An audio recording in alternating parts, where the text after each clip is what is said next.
She reached out to drop the money into his bowl, but then something strange happened.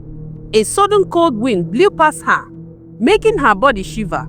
She stopped, feeling uneasy. Slowly, the beggar lifted his head, and what she saw made her gasp. His eyes were glowing bright red, like burning coals. Her hand froze. Before she could move, a loud whoosh filled the air, and massive dark wings spread out behind him. They were so large they blocked the sun. The wings flapped wildly, shaking the ground and shedding feathers that crumbled to ash as they touched the earth. The woman stumbled back, her heart pounding, but her legs felt heavy, stuck to the spot. Then the beggar's face began to change. His long sharp beak started melting, dripping like hot metal onto the ground. With a sickening sizzle, his skin peeled away like chunks, revealing something terrifying, a creature too dark and strange for her to understand. In the city of Onitsha lived a young man named Edozie. Edozie was the first son of the Ozemena family. His father had died when he was just a boy, leaving his mother, Nnedi, to shoulder the burden of raising 3 children. Nnedi, a resilient widow, struggled daily with her akara business to put food on the table and pay her children's school fees. Despite her sacrifices, Edozie turned out to be a source of endless frustration. From a young age, Edozie had shown signs of laziness. While his younger siblings, Chizoba and Nonye, helped their mother in the market, Edozie would sleep all day, waking only to eat or stroll aimlessly around the city. Nnedi's frustration grew with each passing day. She often scolded him, her voice filled with disappointment. Edozie, how can you, a grown man, be this lazy? Look at your mates. Do they have 2 heads? They are working hard and making their families proud. But you sit here like a log of wood. Her words fell on deaf ears. Edozie would shrug and mumble, Mama, leave me alone. Do you expect me to sit and inhale smokes all because I want to help you? Oh, Mama, please spare me this stress. When Edozie finished secondary school, his mother had high hopes that he would find a job and support the family. Instead, he became even lazier. His mother pleaded with him to get serious about life. Edozie, I am getting old. I can't keep doing this alone. You are the man of the house. Stand up and take responsibility. Edozie continued his careless ways. Just to please his mother, he took on menial jobs but always ended up failing at them.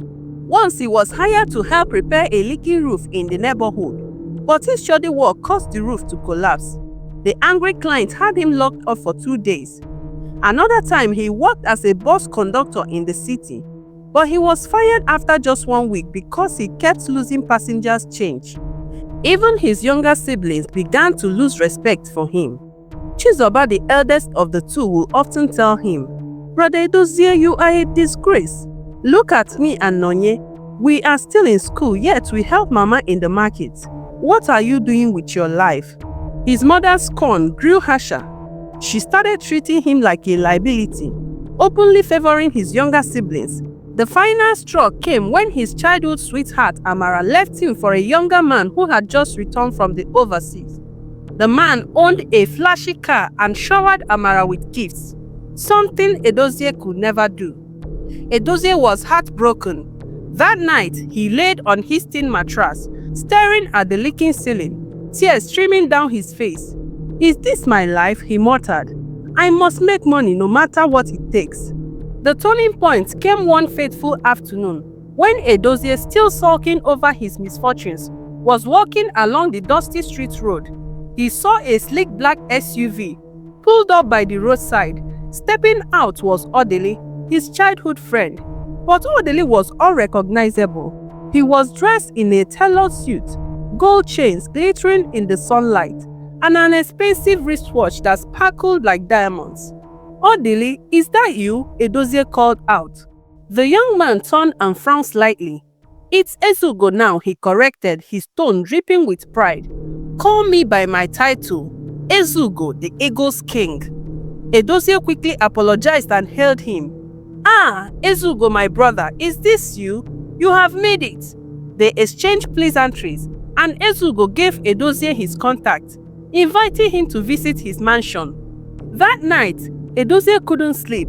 His mind was filled with the thought of Ezugo's wealth. If Odili, my mate, can be this rich, why can't I? He muttered. The next morning, Edozie borrowed money from his mother, lying that he needed to attend a job interview in the nearby city. He traveled to Ezugo's address and was shocked when he arrived at a massive mansion with high gates and armed security guards. Ezugo welcomed him warmly and treated him to a feast of jollof rice, grilled chicken, and the finest wine. Ezugo, I am tired of being poor, Edozie blurted out after dinner. Teach me how to make money like you. Ezugo leaned back in his chair, studying Edozie. Are you ready to do whatever it takes?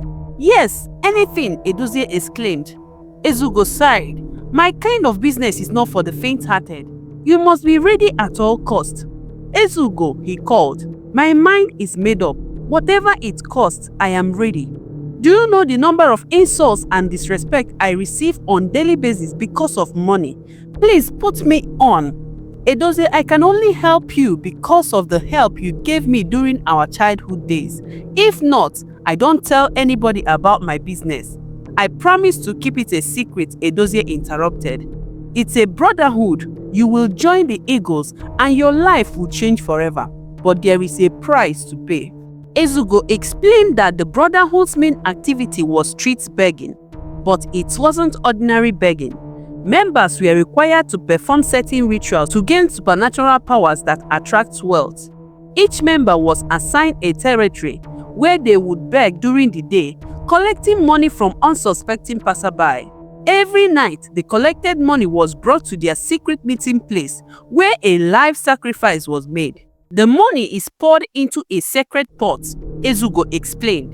The Grandmaster stirs it while chanting incantations.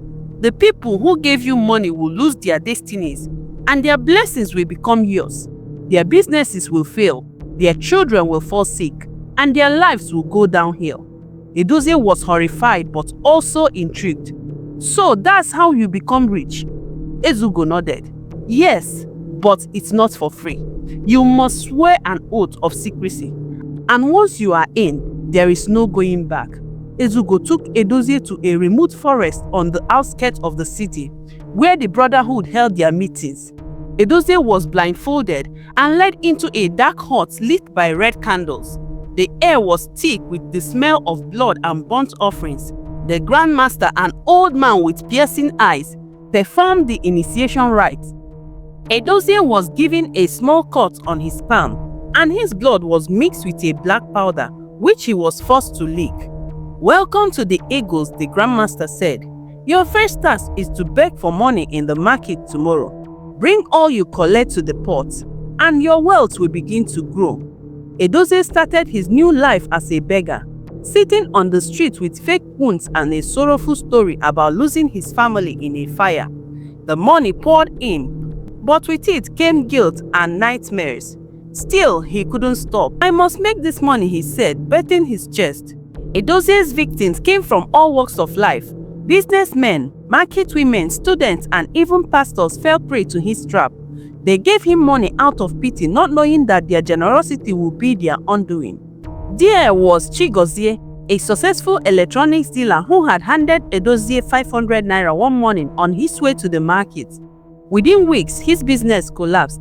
Customers stopped coming, and creditors began harassing him. He didn't understand what had gone wrong until one day he woke up to find his shop completely gutted by fire. The cause of the fire was never discovered. Then there was Amaka, a young nurse who gave Edozie money on her way to work. Days later, she began to notice strange boils on her skin. Despite all her medical knowledge and treatment, the boils spread. She lost her job because patients complained about her appearance. And then there was Kinsley, a university student who gave Edozie 1,000 naira out of the little money he had. That very night, he dreamt of being chased by a giant eagle that ripped into his flesh with its talons. When he woke up, he couldn't find his voice. The doctors said it was a rare condition, but Kinsley knew better. Edozie's dark magic tied the destinies of these people to his. Every coin they gave him became a spiritual key that unlocked their blessings and transferred them into his account. Edozie sat in his newly furnished living room, sipping expensive champagne from a golden goblet.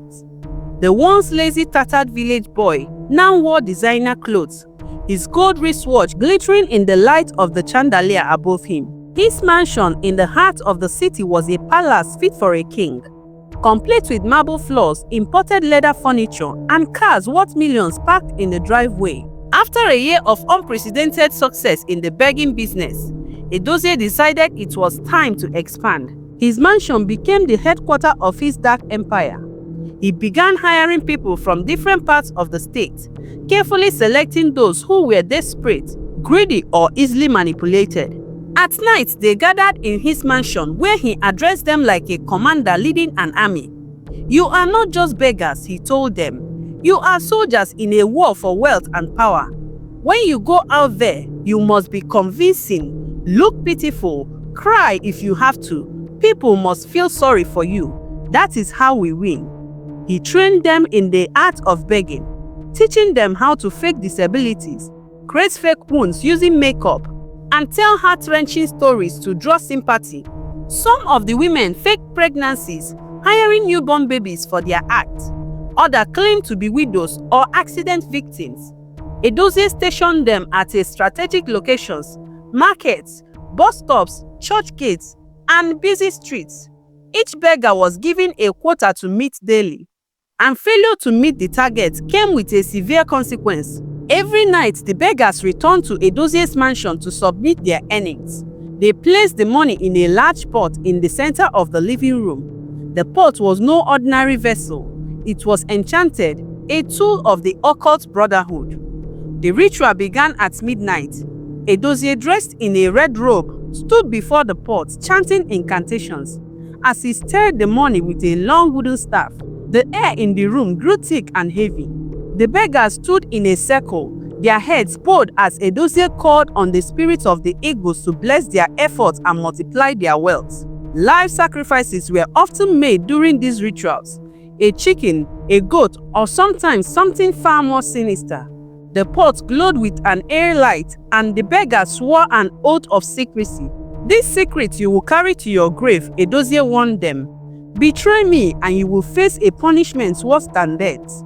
As Edozie's empire grew, so did the suffering of his victims. A young woman who gave money to one of his beggars suddenly lost her ability to conceive. A mechanic who handed over 100 naira to another beggar had a fatal accident days later. But Edozie didn't care. His heart had grown cold, and his soul was long gone. The money blinded him to the pain and destruction he was causing. Edozie reveled in his newfound wealth. He threw wild parties almost every weekend, inviting women from all over to his mansion. His ex-girlfriend Nkechi, who had left him for a richer man, came crawling back begging for forgiveness. But Edozie was no longer the desperate lovesick boy she had abandoned. He laughed in her face, humiliated her in front of his friends, and sent her away in tears. This became his pattern, seeking revenge on women by using his wealth to lure them, humiliate them, and toss them aside like garbage. His flamboyant lifestyle drew attention. People in the neighborhood began to whisper, "How did lazy Edozie suddenly become so rich? Do you think he joined Yahoo Boys? No, it must be ritual money. Look at how fast his wealth grew." Edozie didn't care about the rumors. He was drunk on power and wealth. Emilia sat by the roadside that fateful morning, her stomach bound with rags to create the illusion of a heavily pregnant woman. Her face was smeared with dirt to evoke pity from passerbys. The act had become second nature to her after months of working for Edozie. Yet she couldn't shake the dream she had the night before, a vivid haunting vision of her late mother standing in a glowing light, pointing an accusing finger at her.